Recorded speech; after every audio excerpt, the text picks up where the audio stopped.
प्यारे बच्चों, कल मैंने आपको राम लक्ष्मण परशुराम संवाद जो पाठ है आपका कक्षा 10 उसके कुछ व्याख्याएं बताई थी। तो उसमें से कुछ व्याख्या और शेष हैं, तो उन्हीं को मैं आज आपको बताने जा रही हूँ।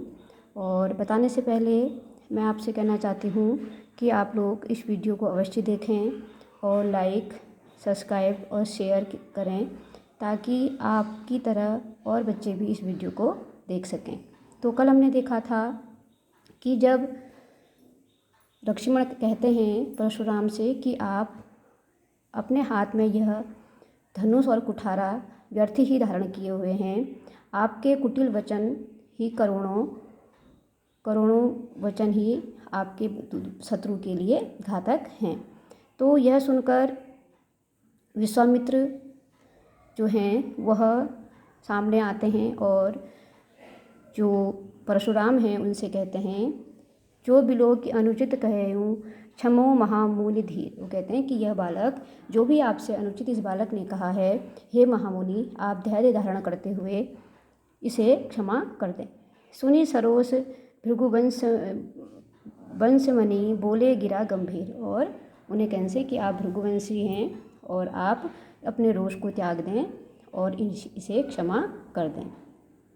तब परशुराम कहते हैं, कौशिक सुनहु मंद एहु बालकु कुटिलु काल बस निज कुल घालकु।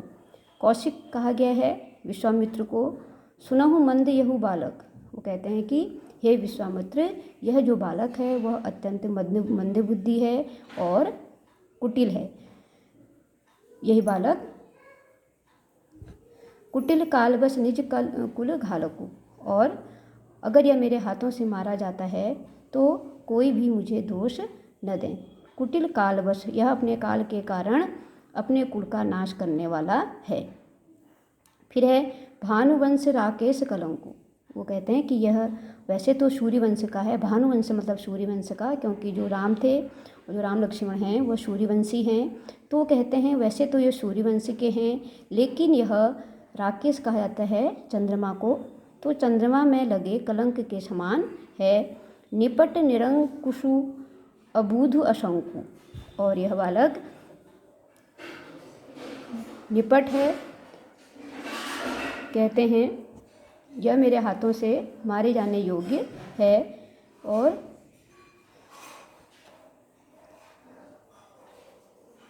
निपट निरंकशु अबधु अशंकु। और निपट यह बिल्कुल यह काल का ग्रास हो जाएगा और उसे पुकार कर कहता है कि अगर मैं इसे मार दूंगा तो कोई भी मुझे दोष न दें।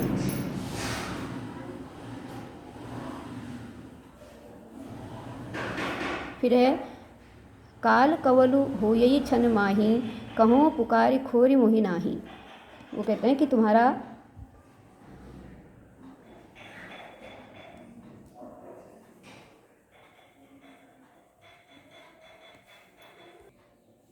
फिर वो कह रहे हैं काल कवल हो ही क्षण माही, और क्षण भर में ही यह काल का ग्रास हो जाएगा, अर्थात मैं इसे कुछ क्षण ही में ही इसे मार दूंगा।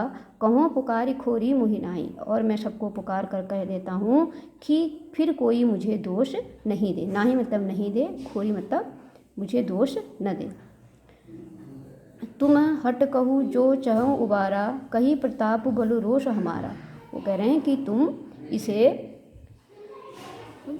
अगर बचाना चाहते हो या इससे उबारना चाहते हो, मेरे कष्ट से उबारना चाहते हो, तो कहो प्रताप बल रोष हमारा, और तू हमारे प्रताप, तुम इसे मेरे प्रताप के बारे में और मेरे बल और मेरे क्रोध के बारे में इसको बता दो, ताकि यह अपने जो कुटिल वचन हैं, जो व्यंग्य वचन हैं, उनको बोलना बंद कर दे।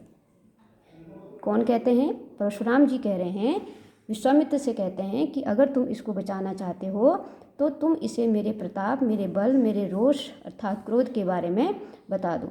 लखन कहे मुनि सुजस तुम्हारा तुम्हें अक्षत को बरने पारा। जब विश्वामित्र से कहते हैं परशुराम तुम मेरे बल के बारे में ऐसा बताओ, तो लखन अर्थात लक्ष्मण फिर अपने व्यंग्यपूर्वक वचनों से कहते हैं कि हे मुनि, अपने बारे में आपके सिवा और कौन बता सकता है, मतलब आप अपने बारे में खुद ही बता सकते हैं, कोई और आपके बारे में नहीं बता सकता। तुम्हें अछत को बरने पारा, और तुम्हारे अलावा तुम्हारे सुयश के बारे में और कौन वर्णन कर सकता है। फिर है अपने मुँह तुम आपनी करनी, अर्थात आपने अपने मुँह से अपने बारे में बताया है, वर्णन किया है। बार अनेक भांति बहुवर्णी, और एक बार नहीं अनेकों बार आपने अपनी वीरता का वर्णन मेरे सामने किया है।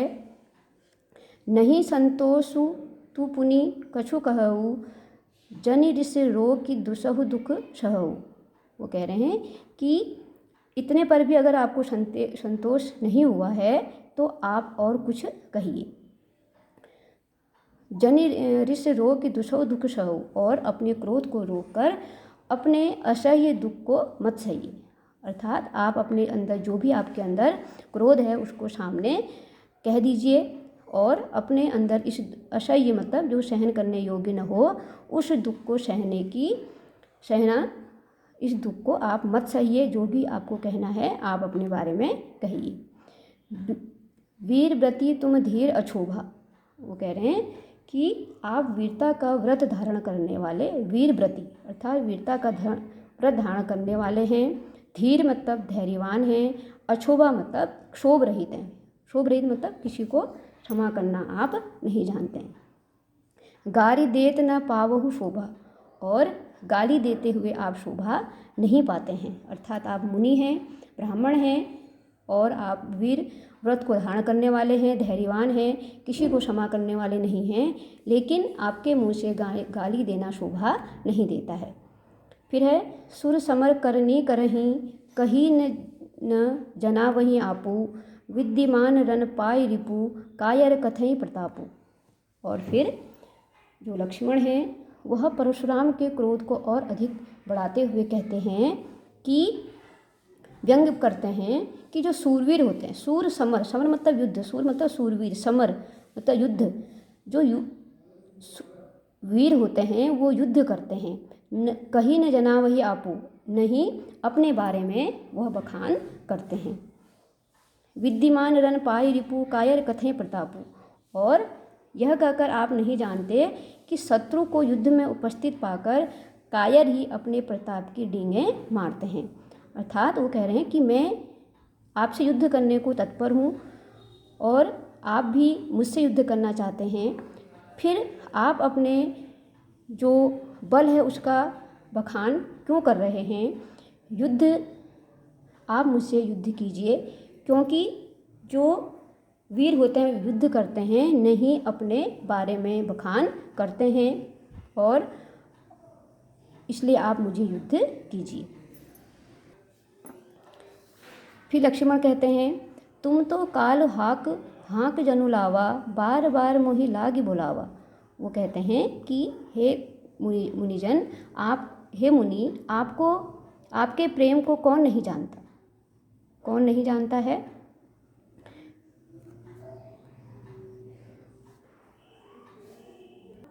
तो लक्ष्मण कहते हैं कि हे मुनिजन, आप बार बार काल को मेरी तरफ हाँक के क्यों ला रहे हैं। अर्थात जिस प्रकार गाय को हाँकते हुए आगे की तरफ बढ़ाते हैं, वैसे ही आप बार बार काल को मेरी तरफ बढ़ा रहे हैं और मुझे बार बार बुला रहे हैं युद्ध के लिए।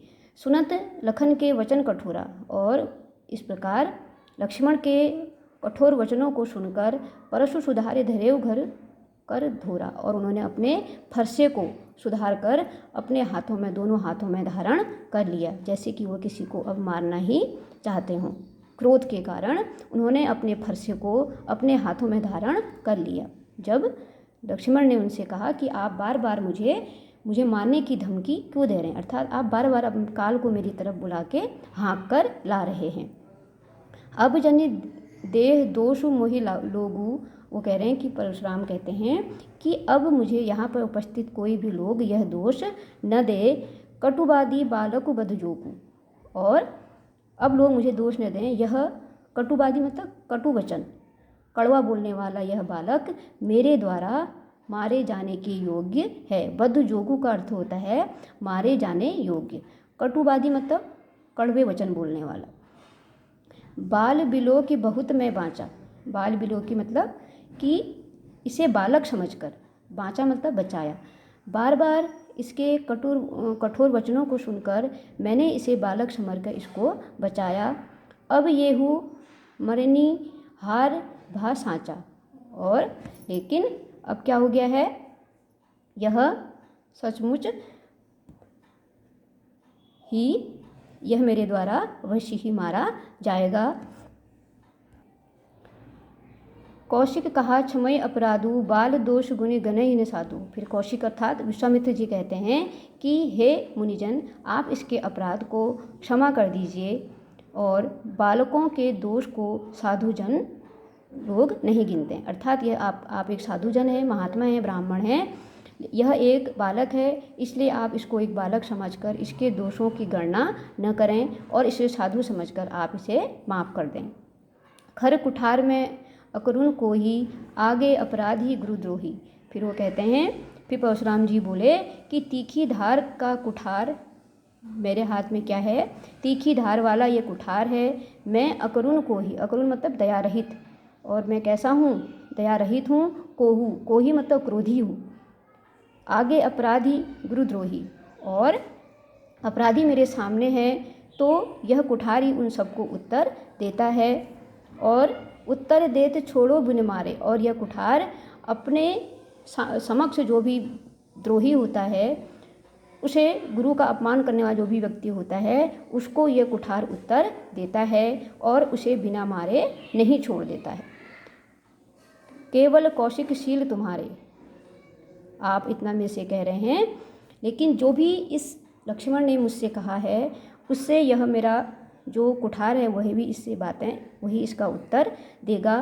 क्योंकि मेरा ये जो कुठार है वह किसी पर दया नहीं करता है, और यह दया रहित है और क्रोधी है, और यह गुरुद्रोही और अपराधी जो भी मेरे सामने होता है उसको यह कुठार ही उत्तर देता है और उसे बिना मारे छोड़ता नहीं है। केवल कौशिकशील तुम्हारे हे विश्वामित्र, केवल तुम्हारे प्रेम के कारण ही न ते ये ही काट कुठार कठोरे, गुरहि उरिन होतहु भ्रम श्रम थोरे। और वो कह रहा है कि इस कठोर कुठार से काटकर थोड़े ही परिश्रम से गुरु के ऋण हो जाता है, गुरु के ऋण से ऋण हो जाता है, मतलब गुरु का जो ऋण है वह यह उतार देता है। फिर कहते हैं विश्वामित्र जी ने हंसकर कहा परशुराम को, वो कहते हैं कि सब जगह उसे सर्वत्र विजयी होने के कारण ये राम लक्ष्मण को जो विश्वामित्र हैं वो मन ही मन कहते हैं कि सभी जगह अपनी विजय को देखकर जो परशुराम हैं उन्हें राम लक्ष्मण के बारे में वो नहीं जानते हैं और उन्हें एक साधारण मनुष्य समझ रहे हैं। तो गोदि सुनो कह हृदय हसी मुनि हरियारे सूझ, अयमय खाड़ न उखमय अजहु न बूझ अबूझ। फिर वो कह रहे हैं कि यह फौलाद की बनी हुई खाण है, और गोदि सुनो का हृदय हंसी मुनहि हरियर सूझ। और वो अपने मन ही मन में सोच रहे हैं कि हंस कर अपने मन में कह रहे हैं कि परशुराम को सब जगह हरा ही हरा, हरी हरे मतलब सब जगह हरा ही हरा दिखाई दे रहा है, अर्थात सर्वत्र विजयी होने के कारण ये राम लक्ष्मण को एक साधारण सा क्षत्रिय समझ रहे हैं। अयमय खाण न ऊखमय अजहु न बूझ अबूझ, और किंतु यह फौलाद की बनी हुई खाण है, रस की खाण नहीं है जो मुंह में लेते ही गल जाए। दुख है मुनि अब भी बेसमझ बने हुए हैं, इनके प्रभाव को ये नहीं समझ पा रहे हैं। बूझ अबूझ मतलब इनकी जो वास्तविकता है उसको ये नहीं जान रहे हैं। कौन कहते हैं? विश्वामित्र अपने मन ही मन में सोच रहे हैं कि परशुराम राम लक्ष्मण की वास्तविकता को नहीं जानते हैं और वह उनको एक साधारण क्षत्रिय समझकर उनसे यह सब बातें कर रहे हैं। फिर लक्ष्मण जी कहते हैं कहु लखन मुनि शील तुम्हारा, को नहीं जान विदित संसारा। वो कह रहे हैं कि लक्ष्मण जी कहते हैं हे मुनि, आपके प्रेम को कौन नहीं जानता है, को नहीं जान विदित संसारा, और यह संसार भर में प्रसिद्ध है। माता पिता ही उड़न भई नीके, गुर ऋणी रहा सोच बड़ी जी के। और वो कहते हैं कि माता पिता के ऋण को तो आपने अच्छे से उतार दिया है, अर्थात आप माता पिता के ऋण से मुक्त हो गए हैं, लेकिन गुरु के ऋण आपसे अब गुरु का ऋण उतारना आपके लिए शेष है, जिसका जी में बड़ा सोच लगा है, इसलिए आप उसके बारे में ज़्यादा सोच रहे हैं। सो जनु हमरे ही माथे काड़ा, और वह मानो हमारे ही मत्थे आप उसको मरना चाहते हैं। दिन चली गए ब्याज बढ़ बाड़ा, और अब उस गुरु के ऋण का जो आपने ऋण उतारना है वह ऋण बढ़ता जा रहा है। अब उस ऋण पर ब्याज चढ़ गया है और वह दिन प्रतिदिन ब्याज उसका बढ़ता जा रहा होगा और वह अब बहुत अधिक बढ़ गया होगा।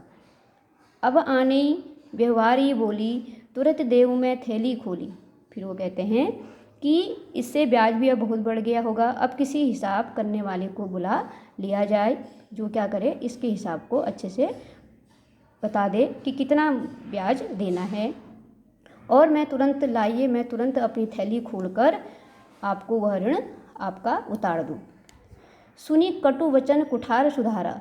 उसके बाद लक्ष्मण जी के कड़वे वचन सुनकर परशुराम ने अपने हाथों से अपने फरसे को, कुठार मतलब अपने कुठार को, फरसे को संभाला, कुठार मतलब कुल्हाड़ी को संभाला, हाय हाय सब सभा पुकारा। उसके जब परशुराम ने अपने कुल्हाड़ी को अपने दोनों हाथों में धारण कर लिया तो सारी सभा डर के मारे हाय हाय पुकारने लगी।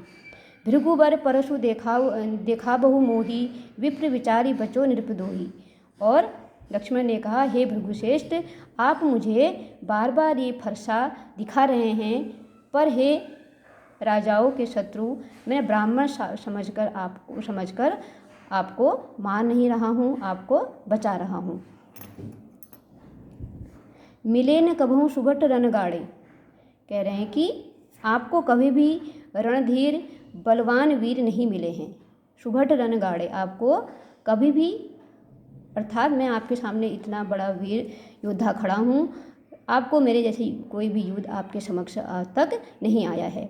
द्विज देवता घरई के बाड़े, और हे ब्राह्मण देवता, आप अपने घर में बड़े होंगे, अर्थात आप अपने घर में बड़े होंगे, लेकिन आपने हम किसी वीर योद्धा को, बलवान और रणधीर आपको आज तक नहीं मिलेंगे, आप अपने घर के बड़े होंगे, अर्थात आप मेरे सामने कुछ नहीं हैं। ठीक है। अनुचित कही सब लोग पुकारे। लक्ष्मण के यह वचन सुनकर पूरी जो सभा थी, वो जो वहाँ राजा महाराजा बैठे हुए थे, वह सब कहने लगे कि यह सब अनुचित है, अर्थात परशुराम ऐसे नहीं हैं। रघुपति सह नहीं लखन निवारे, और फिर रघुपति सह नहीं लखन निवारे, उनके लक्ष्मण के कटु वचन सुनकर जो राम हैं उन्होंने अपने सैन्य, रघुपति मतलब श्री राम जी ने अपने नैनों से इशारे करते हुए लक्ष्मण को रोक लिया। लखन उत्तर आहुति सरिस, भृगु पर कोपु कृषाणु। तो जो लक्ष्मण थे वह जब परशुराम के बातों का उत्तर दे रहे थे तो वह उसी प्रकार हो रहे थे। आहुति मतलब जब हम अग्नि यज्ञ करते हैं तो उसमें हम बार बार जो वस्तुओं को डालते हैं अग्नि में, तो वह अग्नि और अधिक प्रज्वलित हो जाती है। उसी प्रकार लखन के वचनों को सुनकर जो भृगुवंशी परशुराम थे, उनके जो क्रोध था वह और अधिक बढ़ रहा था। बढ़त देख जल सम वचन बोले रघुकुल भानु। उसके बाद तो वो कह रहे हैं कि जिस प्रकार यज्ञ की अग्नि में आहुति डाली जाती है तो वह क्या होती है और अधिक प्रज्वलित हो जाती है, उसी प्रकार जो लक्ष्मण हैं उनके वचन भी भृगुकुल बर कोपु, जो भृगुवंशी लक्ष्मण परशुराम हैं, उनके क्रोध को और अधिक बढ़ा रहे थे। तो उनके इस क्रोध को बढ़ते हुए देखकर रामचंद्र जी ने जल के समान शांत करने वाले अपने वचनों से लक्ष्मण जी को शांत किया। तो प्यारे बच्चों, यह पाठ आपको अच्छे से समझ में आया होगा। तो अब मैं आपसे कहना चाहती हूँ कि आप लोग इस वीडियो को देखें, लाइक करें, शेयर करें, ताकि आपको अगली वीडियो आराम से आपको प्राप्त हो जाए, उसका नोटिफिकेशन आपके पास आ जाए। तो सभी लोग इसको लाइक शेयर अवश्य करें। धन्यवाद।